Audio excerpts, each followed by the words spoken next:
The only way you can go wrong is if you just fail not to react.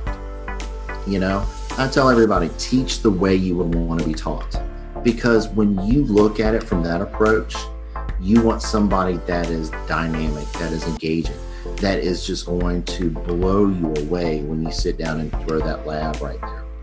And that's the secret to teaching. That is the secret to the beginning of an autonomous learner who is going to be self-sustaining from crayons to career. Heroes are an inspiring group of people. Every one of them, from the larger-than-life comic book heroes you see on the big silver screen to the everyday heroes that let us live the privileged lives we do. Every hero has a story to tell. The doctor saving lives at your local hospital, the war veteran down the street who risked his lives for our freedom, the police officers and firefighters who risk their safety to ensure ours. Every hero is special and every story worth telling, but there is one class of heroes that I think is often ignored. The entrepreneur, the creator, the producer, the ones who look at the problems in this world and think to themselves, you know what? I can fix that. I can help people, and I can make a difference. Then they go out and do exactly that by creating a new product or introducing a new service. Some go on to change the world, others make a world of difference to their customers. Welcome to The Hero Show. Join us as we pull back the masks of the world's finest heropreneurs and learn the secrets to their powers, their success, and their influence, so you can use those secrets to attract more sales, make more money, and experience more freedom in your business. I'm your host, Richard Matthews, and we are on in 3, 2, 1. Hello and welcome back to The Hero Show. My name is Richard Matthews, and today I'm live on the line with Aaron Smith Ph.D. Aaron, are you there? Yes, sir, I am. How are you today, Richard? Awesome. So glad to have you on the show amidst our wonderful COVID crisis. I know lots of things are happening in our world, but we still want to come on to our show here and provide a voice of positivity and tell some cool stories. So glad to have you here while we're in our internal lockdown stuff. So you're coming to us from Virginia, is that right? Yes, sir, I am. Awesome. And for those of you who've been following my story around through the podcast, we're currently in Florida under our shelter-in-place orders here. So what I want to do before we get too far into this is introduce you to Aaron and let you know what it is that he does, and we'll dive into his story. So Aaron is a international speaker innovating education for workforce development, which is really interesting. And you've got a passion for workplace readiness and STEM, where you are an expert consultant that leads communities, school districts, and businesses in transforming their organizations to initiate, grow, sustain the creation of a pipeline of workforce-ready graduates with your 5-point STEMS initiative. So with all of that, why don't you just tell me a little bit about what it is that you do and how you help communities and help grow essentially our education sector with your business.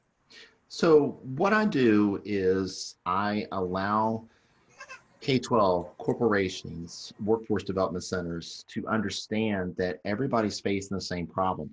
We all want highly qualified and competent workers. But in order to do that, we really have to unify our resources, our thoughts, and our projections on what the next level employee should look like. And the way that you do that is you really start off with dialogues. You find out what their needs are, what their niche is, and you develop that within the community, common language. From there, you develop goals. And that's where you start to establish criteria. From the criteria is what are things that you want to develop in the next 5 years, 10 years. And at the same time, how can you incubate some of these things in the schools so that you're not having a swarm of qualified employees, and then 10 years later, you're lacking and you're struggling to find it. And you see this right now all across the world. And I'll pick the aviation world, for example. Boeing did a report not too long ago where they're looking for over 2 million people. We're talking about pilots, mechanics, flight crew. And it's because there's not been a focus on getting qualified pilots and mechanics and aircraft crews ready for this. So in order to avoid a crisis like this, you have to develop a continuum that enables you to continue addressing these things at every facet of the road. So corporations have a responsibility in making sure that their employees are up to date. They have the best skills available. They have good engagement skills, and also have the ability to share knowledge and become intertransferable. And by that, I mean they should be able to take whatever work that is, and apply it into the next product or the next cycle that enables the profits to increase for that company. Yeah, absolutely. And I know it's an interesting like problem that we've run into over the last 20 years or so. Because I remember when I was in high school, like during my high school career, like halfway through my high school career, they cut out everything that wasn't college prep. Right. So we lost auto shop, we lost wood shop, we lost like every, home ec, all of it was gone. By the time I was in my 11th grade year, they didn't have it anymore. Mm-hmm. And it was, you're going to college and you're going to college for some sort of, soft skills, right? Programming or, whatever the things are. And a lot of the hard skills just went by the wayside. And it's interesting because I remember reading a couple of years ago, Apple tried to bring a manufacturing plant back here, and they put out application for engineers, and they only got 4,000, I think, applicants for it, and they needed like 40,000. Yep. And there's just like the labor pool isn't there in the States the way that it used to be. And so if I'm understanding you correctly, you're working towards correcting that. Correct. In order to do this, you have to understand it's a huge marketing plan as well as investing within the infrastructures itself. Years ago, the focus was on four-year schools. Back in the day, people were talking about the importance of four-year schools. And yeah, there was some validity to that, but now the times have changed where the two-year schools, trade schools, apprenticeships, and certifications have the same power as four-year institutions. And I bring that up because there's what's called a 7-to-1 rule. For a doctor, for example, they usually have 7 support staff.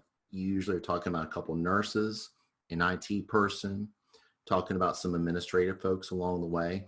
And that creates, in order for the doctor to completely perform their job 100%. We're lacking in the technical field those 2-year degrees, those certifications that bridge the 4-year degrees. Makes a lot of sense. And it's interesting too, because like there seems to have been just culturally a shift away from those kind of jobs and positions without realizing that there's good income to be made, and there's a lot of need for those. And job security and stuff that's just it was, I don't know what the thing happened, but it like ignored, right? It is. And I want to say through nobody's fault on their own, but I think part of it is people focus on one good thing instead of focusing on the overall picture. Counselors, when you think about it, the counselors have general pedagogy. They understand how to deal with a crisis. They understand the basics of getting a job. But really, you want a counselor who understands industries. You want a counselor who understands trade schools. You want to involve the schools to have more career technical education, to bring their shop classes back, to inform parents that every child should have a choice. And one of the choices should be four-year schools, but other choices should include the military, apprenticeships, certifications that enable to find their niche and, more importantly, develop the skills that are their strengths. Absolutely, yeah. And I know it's an interesting place to be as someone who I don't employ a lot of people. I employ a couple, but still, you want to have a breadth of resources to find people, right? What it is that you're looking to hire for, and it's interesting because my brother, for instance, he is a machinist, right? So he works with the CNC machines to cut really complicated things with lasers and spinning tools and whatnot.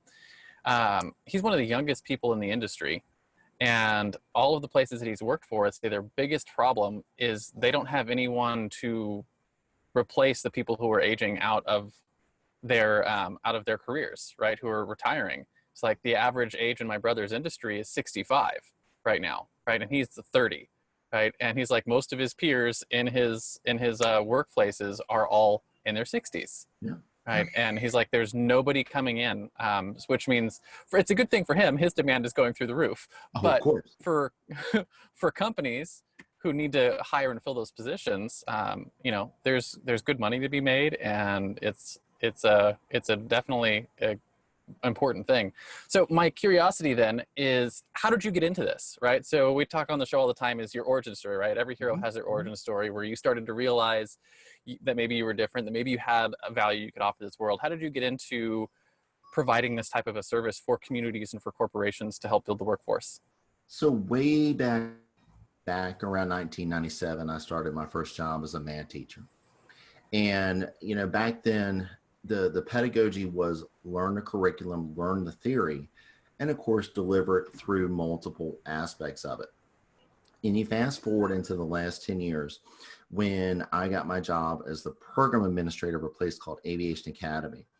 And for those not familiar with it, is we help kids understand STEM through aviation maintenance, piloting, safety and security, and also engineering. And these are taught by professionals. We're talking about people that are FAA endorsed, true aerospace engineer, a retired judge.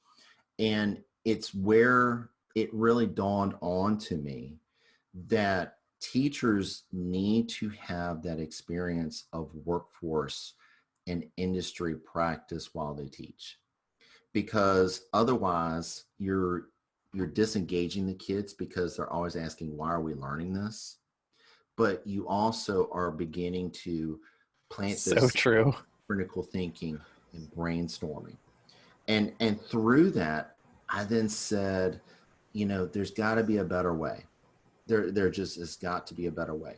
Schools are doing everything they can do. Businesses are doing everything they can do. And within my job, part of it is to become kind of like a business partner liaison, where I see what companies can help our school, how can our schools help companies, whether it's employees or volunteer stuff. And that's when it hit me that there should be a bridge, or if you will, a roadmap to change those diplomas to dollars. And just through good old fashioned research, good old fashioned trial and error, and my experiences at Aviation Academy is where I said, this is how we need to do it. This is where we need to go. Unfortunately, part of the problem is not everybody wants to be a fair player. People are afraid to give up things because you're going to talk about money. You're going to talk about resources. But in the end, if everybody does give a little bit, there's so much more to gain. Run. Yeah, absolutely. And I'm interested to hear a little bit more about the idea of teachers understanding workforce, right? Because, you know, we homeschool our kids. We got 4 of them. My oldest one is 10. So he is in the process currently of still learning to read and write, right? That's Right. like the primary thing that they're learning. And we get that question all the time, right? Like, why do I have to learn this? Why do I have to do this? Like, he just absolutely hates writing, hates it like passionately. And which is fine. I mean, you know, but at the same time, we have to answer that question for him of, Right. why do you have to learn this skill? So like one of the things I've been doing is I bring him in here and I show him like the work that I do, and like literally every aspect of our work, doesn't really matter what industry you're in, comes back to being able to read and write and communicate, right? And like it's like a baseline skill. So like that one's pretty easy. But when you start getting into some of the more advanced sciences and start getting into the more complex math, that question's harder to answer, right? On like how does this apply to your life going out? And I remember being a kid myself, you know, looking at a lot of things that we were forced to learn under duress, right? In high school, I don't want to do this. How are you helping teachers answer that question? I think number one is making them aware that when you teach real world experiences, critical thinking involves, and those are going to be the success and the pass rates to your standardized testing. We think that teaching should be teaching the test. In other words, there's 60 questions, 10 questions are on this subject. And I disagree with that. I think we have to teach the skill and pack it with a varied approach that shows them multiple fields, STEM, not STEM, arts, not arts, so that they have the capability of synthesizing the material through the way that they learn. For example, if your son asks, why do we have to write this down? All right. He's what, third grade, fourth grade? Yeah. Okay. So categorizing is a math/science skill, right? Mm-hmm. So by Yeah. that, what you could do is have him go into your food pantry and have him categorize all the vegetables, all the noodles, and help him understand that this is a process, much like a process in a production line. You're taking inventory, you're validating it, but at the same time, you're counting, you're multiplying, you're doing the basic fundamentals that every third and fourth grade math teacher would want to happen. You're categorizing things in science just like you would in a business area. And the more people can kind of switch that mindset from just pure teaching and pure pedagogy into real life scenario, it actually becomes fun. Kids want to learn when they have the right teacher, when they have the right experiences, and more important, they're hungry for it. They desire to see something every day. Absolutely. So if I'm understanding you correctly, it sounds like what we have in our education industry now is that whole like give a man a fish versus teach a man to fish. If you're teaching to test, right, to pass the test, you're basically just giving them the fish Mm-hmm. instead of actually like teaching them how to use their mind and how to actually, like, I don't know, it's the real world experience that's going to help them be able to pass the test regardless. It And then they is. have skills that are beyond answering the questions on the test. It is. And I think Sir Ken Robinson said it best. I don't know if you've ever seen the YouTube video, but he said education is killing creativity. And if you ever watch his 20-minute Amen video, to that. there is power in his mission, his passion. And when we grew up, we got a chance to play. We got to go experiment with colors and do things like that. But kids lose that as they grow up through the ages. You do use your five senses in kindergarten, first and second, and about third, you start losing the senses. And it's because the classrooms get bigger, the resources get tighter, and the accountability grows even higher to the point where teachers are afraid to step out of the comfort zone to try something new. And I remind everybody, the only way you can go wrong is if you just fail not to react. You know, I tell everybody, teach the way you would want to be taught. Because when you look at it from that approach, you want somebody that is dynamic, that is engaging, that is just going to blow you away when you sit down and throw that lab right there. And that's the secret to teaching. That is the secret to the beginning of an autonomous learner who is going to be self-sustaining from crayons to career. I like that, from crayons to career.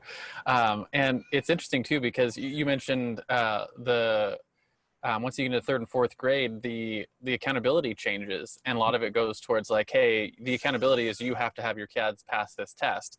So like the incentive, like we've incentivized teaching to test instead of incentivizing teaching to what did you say earlier? Teaching to like critical thinking, and then allowing the critical thinking to let them pass the tests.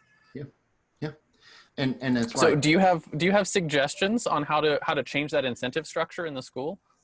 So number one, you it takes a whole village to raise a child, and I apologize for the cluaic expression, but there is power behind this.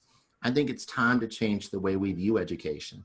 And the only way we're going to do that is you bring your parents together, you bring the community together, you bring the businesses together, and you bring all the schools together to develop a common framework, a common understanding of what should be done, not only with today's child in school, but the children that have just graduated and also the current workforce.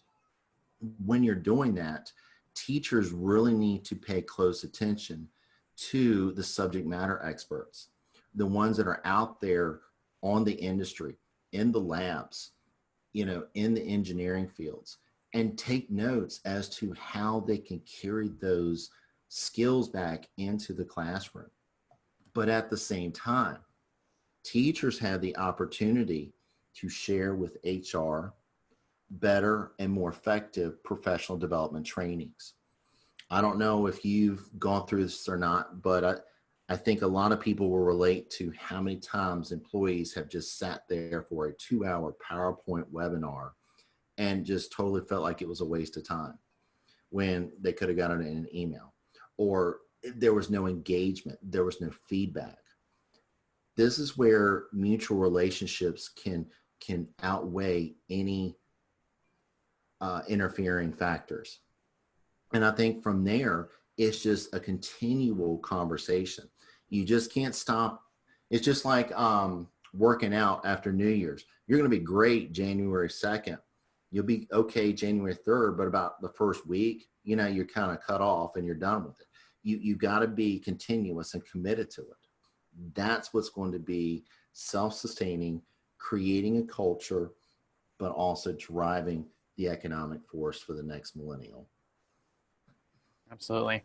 So I want to move on a little bit in the interview and ask you about your superpowers, right? So this is what you do or build or offer this world that helps solve problems for people, the things that you use, slay the world's villains, so to speak. And the way that I've been framing this for my guests lately has been, if you look at your set of skills that you have, right, all the things that you're good at or the things that you use on an everyday basis, if you really look at them, you probably find that one of your skills energizes the rest, right? It's the one that, it's where the zone of genius is, so to speak. Do you know what that is for you? What's your superpower? So my superpower is subconsciously thinking through a problem until I've answered it. And I say that because I'll look at a problem and I'll just kind of keep developing and flushing it. And then eventually I'll get that eureka moment. And sometimes I could just be grilling and it would hit me. And I have a notebook with me everywhere I go. So when I get an idea, I write it down. I think also my ability to connect with people and find out who they are, what their strengths are, and hopefully give them an opportunity for them to develop themselves. So in your case, you love technology. I think you are very passionate and want the better of humanity. And that said, you start off with your children, giving them the best that they have, but at the same time balancing them with realistic moments so that they remain humble throughout their lives.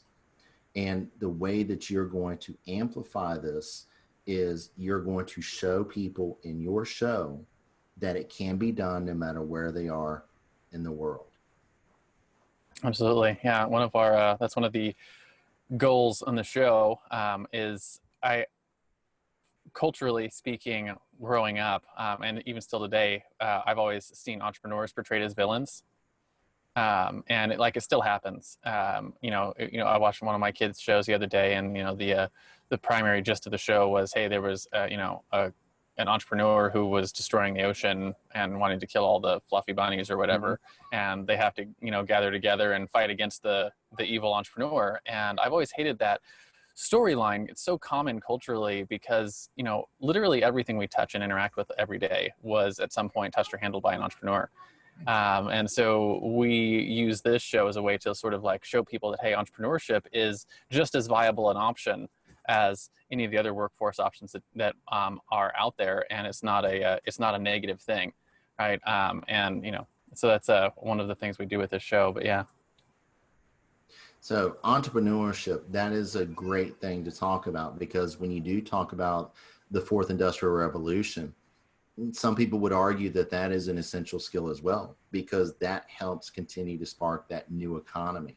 You never know when you're going to have the next Bill Gates or Jeff Bezos right there in their garage building something that could become $1 trillion driving force for the world. But providing millions of jobs and exactly. And entrepreneurs sometimes get the bad news because they're hearing about cutting jobs, but they forget maybe they're the ones who started it and gave them jobs to start off with, 20, 15 years ago.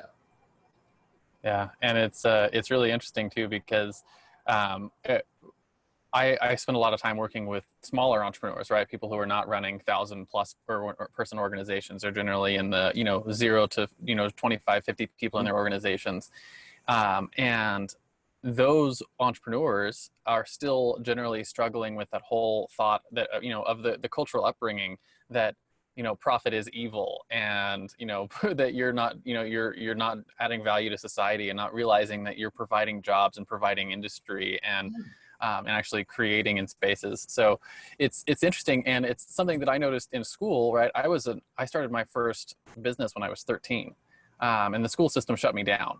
Right, because I didn't have the appropriate business license and stuff like Right. that. It's not something that was encouraged. Right, entrepreneurship was always it's like, hey, you shouldn't do that. You should go and prepare for college. Right, and it's interesting that that message is still passed around, and I like the idea of holding them on the same that college is a viable option, entrepreneurship is a viable option, the hard skills is a viable options, like, and encouraging all of those and letting the children see where they fall into place, because right, not everyone's going to be an entrepreneur, right, not everyone's going to be a college degree person. No, no, no, they're not. And I think we have to give kids choices. We want choices. Why can't we offer our children the same thing? You know, that's that's life. That's the beauty of being a human, is we're not locked in to be assimilated into one systematic person or ideology. We have to be diverse because we live in a diverse world that's full of different cultures that are amazing. And I think that's the beauty of where the 21st century is going, is even through crisis like COVID-19, you're going to see a lot of celebrations take place. And I think there's going to be a lot of pride, and I think a lot of unification, because we've solved a global crisis. Absolutely. And I just wanted to speak real quick on you mentioned one of the things that you do is you'll ruminate on a problem until you come up with a solution. And keep a notebook with you whenever that solution pops into your head. And I wanted to just talk a little bit more about that, because it's an interesting skill set. And I know a lot of people, right, we have, I call it my back burner, right? You take something, you're like, I don't have a solution for that. You should just sort of like stick it in your mind elsewhere and let yourself think about it. How do you develop a skill like that, right? Because that's a pretty important problem solving skill. And just learning how to, I don't have the answers now, but letting your mind work on it, and having it be open to a solution is what allows your mind to work on something like that. So do you have any further thoughts on that? I do. One thing I learned is you have to be in the right mindset to learn. Just like if you ask a writer, they don't write every day. They write when they're ready. And some authors could write for 18 hours straight and not pick it up again until 2 weeks later. Then you have authors who just can crank it out an hour a day, just like it's a workout. For me, I'm a little of both. I try to think a few minutes every morning just to kind of jog my brain.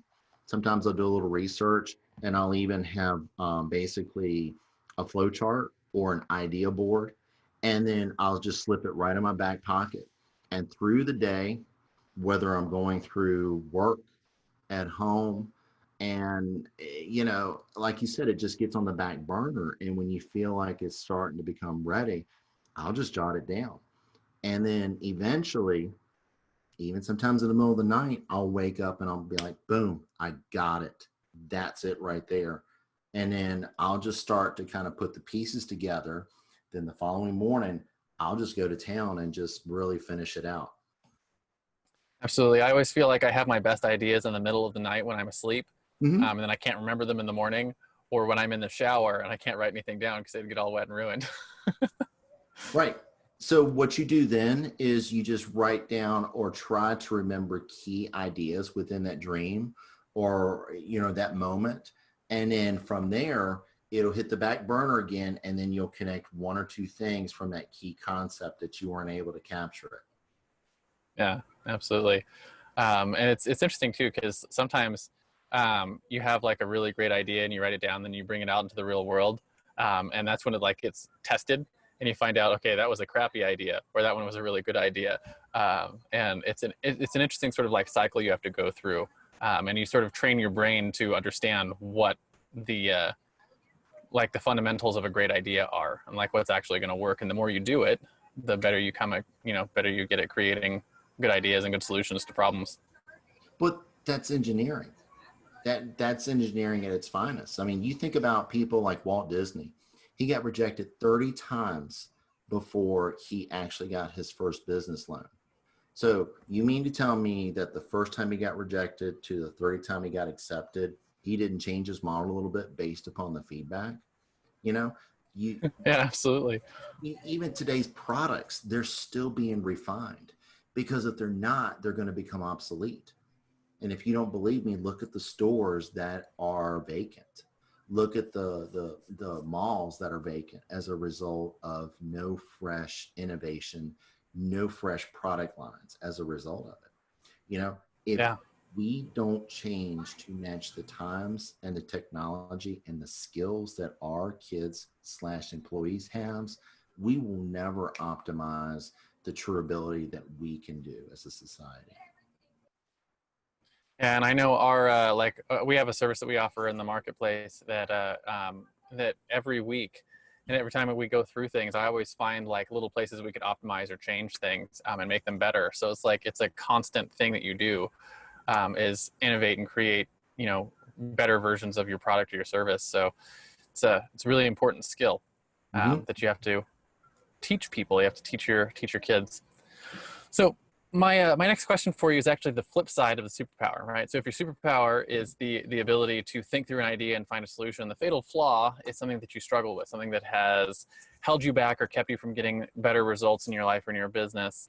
Just like Superman has his kryptonite, right? Or Batman's not really a superhero. What's something that you have struggled with that's held you back? And more importantly, how have you sort of dealt with it or mitigated it so someone else who struggles with something similar could learn from you? Sometimes I will still refuse to give up on an issue.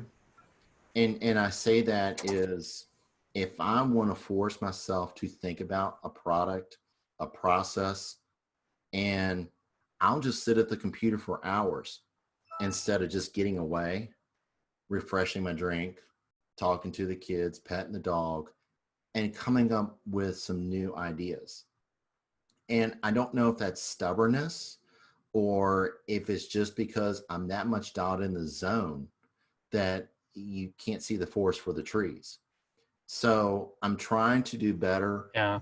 into just taking mini breaks, like maybe every hour, just a 5-minute break, just to kind of break the monotony, um, stretch, and just kind of relook at everything so that when I do sit back down and I get in the zone, hopefully something will come to me that didn't appear to me that 10 minutes ago. So I actually have a theory on that we talk about pretty regularly on the show. I call it giving yourself permission to play. Yes. And the problem that we have as a society, at least in the U.S., is we look at play and recreation as a reward for a job well done instead of a prerequisite for doing a good job. Mm-hmm. Right. And so if you haven't reached a spot in your work where you're thinking like, I now deserve to go recreate, you'll sit there and work and work and work and never get anywhere, not realizing that it's actually, you've got it flipped on its head, right? Yeah. In order to actually get good work, you have to go give yourself permission to play, recharge, recreate, go pet the dog, play with your kids, throw the ball a little bit, take a walk, like that kind of stuff. And I know one of the things I did when I was working a lot more hours than I do now, I was like, I set a little timer, and every hour I'd get up and go take a 10-minute walk, right? Mm-hmm. And because it just changes the whole brain chemistry. So it does. And if you look at schools like Finland, countries like Finland has a 98% graduation rate. And a lot of people don't realize that. And one of the reasons that they do is not only do they pay teacher higher, but they also give kids more recess time. They don't put as much focus on standardized testing. And they come with a different approach. And just like you said, when you can get away from it, you're able to come back much more focused and concentrated when that time is over. And I know that that's one of the reasons why they are just so resilient when it comes to education. Absolutely. And I've heard a lot of good things about the Finland education system, and I'm curious to see how we'll be able to integrate some of those things into our school system going forward. Because like right now our crisis is putting a huge emphasis on homeschooling and huge emphasis on what would you call it, distance learning and that kind of stuff. I think now is a really ripe time to put an emphasis on how can we change and improve our school system. So. And see, distance learning, that's a whole different conversation in itself. I think part of the issue is teachers know how to use it, but they don't know how to utilize it. Yeah. Everybody can put up a lesson plan and submit it, but how are you making sure that you're getting feedback and engagement appropriately? You cannot give the same lesson plan format to a third grade student in digital learning as you can with a high school senior in digital learning, because you're going to be talking about a whole different spectrum. Third graders are only going to be able to do so much. Seniors, they're almost on their way, maybe just need a little guidance here and there. So you've got a continuum that you have to think about how you can broaden it, but at the same time shorten it up so that it fits every individual unique learner and their style. Absolutely. And you have a completely different control level over your digital classroom if you're doing distance learning than you would in person. I know one of the things that just cracked me up entirely was that apparently there's this whole thing now, they're calling it Zoom bombing, where kids are typing in random Zoom numbers and then mooning people on their classrooms and stuff. And I'm like, it's hilarious because our kids are, even if they're a distance learning, they can still be the class clown and do things like that. But yeah, it's like it's a whole new world. But see, that's creativity right there. I'm not saying it's appropriate, but that is very creative. It's not appropriate creativity, but it's creative. And that's what teachers need to tap into. That's what our employers need to tap to with their employees, is allowing learning to make fun. And if you're going to have to use distance learning, at least make it so that they're able to get something out of it and they feel like their time is being valued. Absolutely. So I want to talk a little bit about your common enemy, right? And generally speaking, we talk about the common enemy is like when you're working with individuals or corporations or school systems, it's the thing that you constantly have to fight against, the thing that you're banging your head against all the time, saying, wish I had a magic wand and I could just remove this like mindset or this problem that you're constantly running into. What is that for your business here where you're working on reforming the education system? I think number one, people think that it's impossible. And it goes back to your mindset. Nothing's impossible. It's how bad do you want it? We're only bound by our imagination. And, then people kind of say, well, if you don't have the money to do it, and, sometimes you don't need the money to achieve greater success. It's what you focus on. Mm-hmm. And more importantly, it's who you surround yourself with to make the actionable results become productive and effective. And that's what I tell people. If you're going to give me nothing but negativity, I don't want to be around you. You're worthless to me. Give me somebody who wants it, doesn't mind learning, who may not have the skills, and develop a team that wants to really go at it with a charge. That's where you're going to see results. It's not always the best that win in the Super Bowl. It's the most dedicated and the ones that have the best chemistry that win in the Super Bowl. Yeah, I know my brother and I still to this day, we always tease that, in our various industries, people always ask us, can you do something? And our response is always, that's the wrong question, right? Because the answer to that question is always yes. The more important question is, do you have the time, money, and resources to put towards the yes answer, right? And that's really where I think the heart of what you're saying is people don't have that attitude. They're just asking themselves, saying that can't be done instead of saying, how can that be done? Right. And even if you don't have the money, you probably still have the time some way, somewhere. that you can go in and devise a bridge to make it happen, or come up with something completely better and more innovative than what's out there that's hundreds of thousands of dollars. Absolutely. So if your common enemy is fighting against that negative mentality, that's the thing you're fighting against. Your driving force is what you fight for, right? So just like Spider-Man fights to save New York, or Batman fights to save Gotham, or Google fights to index and categorize all the world's information. What is it that you fight for? What I fight for is for the children, because I feel like part of my existence is to help kids become better, no matter whether they're homeschooled, no matter where they're in Australia or in the United States. People need to understand that children are our future. And I've seen some horrific things, and I've seen some incredible things happen.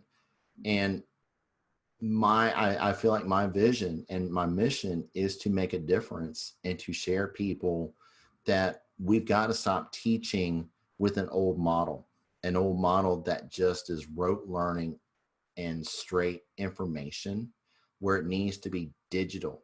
It needs to be process oriented, critical thinking, futuristic ideas, and give them something that shows that learners can evolve if given the right tools and opportunities. Yeah, and gamified is one of the big things that I've seen being really, really helpful. I know I've got a toddler, and she is started Khan Academy for preschool, and it's all online digital stuff, and she is just in love with Khan Academy, and it cracks me up because she will get up in the morning and she's like, I want to play Khan Academy, I want to play Khan Academy, and I'm like, it's like most of the other things that she has on her, like the things that she can play with, like she likes to watch YouTube videos and other things, all the stuff normal kids want. And like we limit time on a lot of those things, like games and YouTube stuff. But like the Khan Academy is basically at school. And I was like, you can have that as much as you want. And she will literally spend 8 hours a day doing school if we let her, because it's cool. Fun, right? Because it's fun and engaging, and she likes it.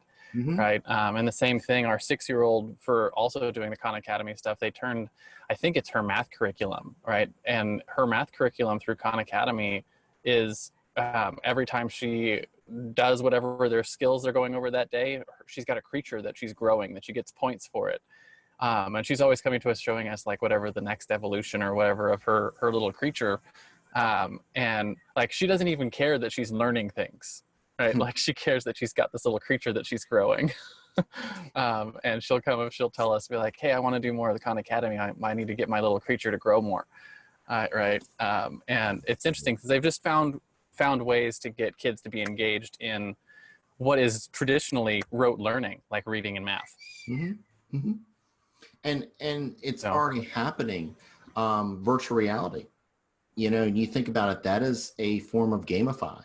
And the beauty of virtual reality is these are scenarios that can be used in high school as well as in college or in the workforce, that will not only reduce the cost, increase the time, and decrease the errors, because the instructor has the ability to provide specific and laser focused feedback. You did this right because you made these series of steps right. You did this wrong because you should have done step C before step D. And getting them the ability to do that in the form of a game kind of triggers our childhood nostalgia, how we used to love play games, hide and seek, tag, dodgeball, catch, and I think part of it is also, it shows us that when you win at the game, you feel good about, there's like that intrinsic value. So gamifying in school, there's that dopamine rush. It is. And it becomes an intrinsic value where, it's more important than the grade that you necessarily get. Yeah, absolutely. And I know the interesting thing about the way that education is going that direction is, we have a lot of technology now to support it that didn't exist when when I was in high school, when you were in high school. Like I was watching the other day, in sports, a lot of this stuff is picking up. There's some stuff for baseball now where you can like record the kid swinging the bat. And then it'll like analyze the whole trajectory of the bat and everything. You can turn around and show it to him, be like, hey, here's where your arm was in the wrong position here. And if you moved it here, it would change the trajectory, and like stuff like that for, baseball and basketball and gymnastics and other things, like, and you're saying in the aviation space. I think we're going to see a lot more innovation across a lot of those things that are really helping people pick up skills, right? And see things in new ways. So, and it's interesting because our education system just has to keep up with it. Oh, there is no argument with that. And see, as technology gets better, things will of course get cheaper. I think efficiencies will improve more. And what I see happening is that it's going to take away the operational aspects so that hopefully the humanity part, the employees can focus on creativity and development and refinement of products and processes. We shouldn't be afraid of automation. I think we should embrace it and understand that it's really here to help us, and to guide us through. It unlocks human creativity. It does. It does. Because when you are focused on an operational task, there's no way you can prepare for the vision. You can't think about a vision when you're solely focused on trying to get through that one big obstacle that's holding you down. Yeah.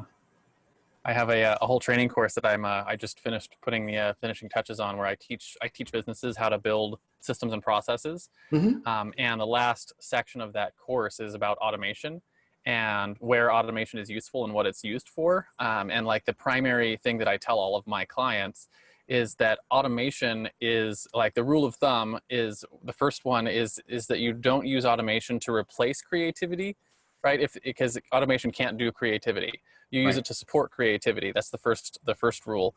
And then the second rule is automation is designed to help your team members do only that which only they can do, right? So what I mean by that is, if you have, like, we have a whole system of things that we do for one of our services. And it's like, hey, at the end of one like task list of things that need to get done by a human being, right? So for instance, we do a bunch of graphic design work for a client on this thing, and then it moves on to, it needs to get a bunch of writing work done. And one of the steps in the process is like, okay, this project needs to have all of its stuff checked off and, and moved over to the next person's like list of things to do.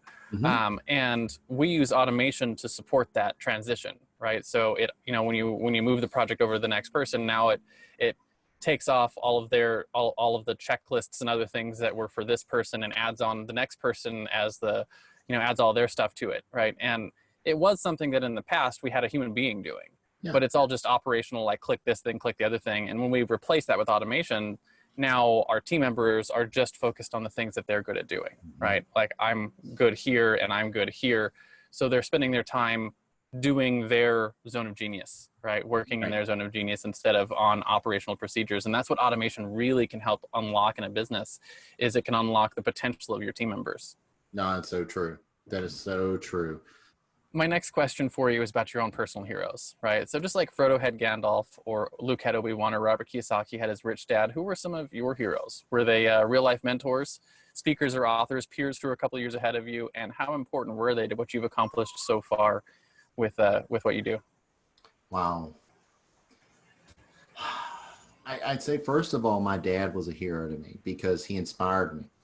And I think he saw potential in me, and he just showed me really what grit was before it became a well-known term in the education and science field, and that I still use to this day, because, there's times when you feel like shutting down and giving up, but that you've got to keep plugging away because something is just as brilliant on the other side of that wall. There's a lot of pieces that I use from heroes. One is my partner, Lucia Harper, and she and I are working on some projects for workforce development in K-12 schools, and she just challenges me every day. And it's one of those things that you never want to be the smartest person in the room, but you also have somebody like her who can really bring things out of you that you never realized you have. And I would say my third one is certainly one of the guys who just saw so much in me when I was at Aviation Academy. His name is Bud Ramey. His son went to school at aviation, and we would often have a lot of great sidebar conversations. And he's the one who helped me really develop becoming an author. 10 years ago, I would have laughed at that. But now I realize it's something that I can share a message that's just as powerful as being in front of thousands of people, is putting it in a book where they can pick it up when they're ready to receive it and acknowledge it, and hopefully pass it along to somebody along their journey. So I would say those three are probably the ones that have really given me, a great cornerstone in who I am now. Yeah, it's really interesting too, because I every time I ask that question, it always surprises me the answers that people give. Mm-hmm. And one of the reasons we ask the question on the show is because, to me, it strikes me as very cool that everyone's always got an answer to that question. It's always the most unsuspecting people. And what I hope our listeners get of that message is you probably don't even realize that you're a hero to someone else. And if they were asked that question, your name would come up. Right. And I've always liked that idea that, hey, if you conduct yourself in a way that you're always looking to help bring the best out in people, that you probably have people in your life that you don't even realize that you're a hero for. But that's true. You think about how many teachers are heroes to kids who have horrific backstories. And that teacher is just there smiling at them and encouraging them every day. And for that child, that may be the only encouragement they hear. Mm-hmm. Or to the grandmothers that are out there because the family's deployed, the mom is nowhere to be around, and she's just trying to keep the family intact and keep the values together. There's heroes everywhere. The first responders, the people that are in the hospitals, the doctors, the police officers, we're surrounded by heroes everywhere. Unfortunately, the media limits us to recognize these people. And I think we, just like what you're doing right here and right now, have to make it a point to recognize that they are doing a great job. And without them, we couldn't be this close to finding a cure, or at least this close to hopefully solving how to contain this global epidemic. Absolutely. And I know, like, in my own life, I have some teachers that were, heroes to me. And I actually, I made it a point to go back to some of those teachers and let them know that, they had an important impact on my life. One of them was an English teacher in high school, and I actually showed up at his class one day, and I was like, hey, I don't know if you are aware of this, but I can directly trace back some of the skills that I use to run a six-figure business to things I learned in your classroom. And it was really cool to be able to go back and just thank someone like that. Because, he sees over the course of his 30-year career thousands of students, right? And Mm-hmm. and he has that same message to every kid, and you don't always realize how much of an impact it can make. So it's very cool when you get an opportunity to recognize the heroes in your life. Yeah. So I got one last question for you. And this is basically about your guiding principles, right? So what are the top one or two principles or actions that you put into practice every day that you think contribute to the success and the influence that you enjoy in the work that you do? Maybe something you wish you'd known when you gotten started. I think number one, I believe it was Gandhi that says, "Be the change that our world much so desperately needs." Mm-hmm. And the way that you do that is, you follow your own beat, but you also make a difference in people's lives. And for some people, it's just listening. For some people, you just sit down side by side and you let them cry on you. You make a difference when you see that you need to make a difference. Um, to me, that's the first part of it. I think the other part that you have to keep in mind is that we have to think about others before ourselves. And, your family man, in a given moment, you would do anything for your family before yourself. And I think, unfortunately, there's times when society says it's me before we. Absolutely. And it's interesting too, because like both of those sort of remind me of one of my guiding principles, which is leave them better than you found them. Mm-hmm. And you know, it's always about looking beyond yourself, right? And seeing where the change needs to happen, and realizing that like, hey, you were put here to make a difference, and you have skills, and you have story, and you have perspective. Like you have a unique value to give, Yep. right? And you have to step out and actually do it, right? You have to actually take some action, do some things. If you see someone that needs some encouragement, give them the encouragement, right? And you know, it's one of the things my wife and I do all the time is like, we will compliment strangers all the time on their outfit or their kids or anything, right? Anything that you see, we always compliment. People like, they'll give us strange looks and whatnot, but it's always like, you know, that might be the only encouraging word that person had that day. It's true. And so, you know, you can change someone's life with a kind word. So Absolutely. I agree completely. So that basically wraps up our interview. I do have one last thing we do at the end of every one of our episodes. It's called the Heroes Challenge. Heroes Challenge is really easy. It's basically this. Do you have someone in your life or in your network that you think has a cool entrepreneurial story? Who are they? First names are fine. And why do you think they should come and share their story with our audience? Cool entrepreneurial story. I would go back to my friend Lucia Harper, because I think she is so brilliant with some of these ideas that she has that she's flushing out. People just don't realize there's opportunities in it. And I would just say, if you haven't, take a look at yepbusiness.com. That's her website. And you can just kind of see some of the things that she does that really brings value, but more importantly, creates pride in somebody.